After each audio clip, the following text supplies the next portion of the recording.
Պետք է Հայաստանի պետականության հարատևության օրակարգը հաստատենք եւ Հայաստանի Հանրապետությունը, մեր սիրասուն պետությունը, սերնդեսերունդ, տասնամյակներով, հարյուրամյակներով, հազարամյակներով պետքա փոխանցենք սերնդեսերունդ։ Մեր սերունդը պետքա փոխանցի իրենց սերունդին, իրենց սերունդը հաջորդ սերունդին ու այդպես հազարամյակով։ Մի ժամանակ, ժողովուրդ, հələ տեսեք էլի, մի ժամանակ կար, ժամանակ այդպիսի, երբ որ մենք պլանավորում էինք մեր անելիքը որպես կառավարություն, օրով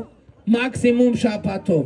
Հիմա էդ է փոխվել մեր իրականության մեջ։ Հիմա մենք մեր անելիքը պետության համար ռազմավարական պլանավորումը նույնիսկ 5 տարվա չի, նույնիսկ 20 տարվա չի։ Մենք այսօր ուզում ենք ձեզ հետ միասին մտածենք այլևս առաջիկա 1000 տարվա մեր պետության եւ մեր ժողովրդի անելիքների մասին։ Եվ ինձ թվում է երեխեքը ինտուիտիվ սա են զգում, սրան են մասնակցում, որովհետեւ այդ հազարամյակի ամենակարևոր մասնակիցը իրենք են։ Եվ այս ամեն ինչ իրականացնելու համար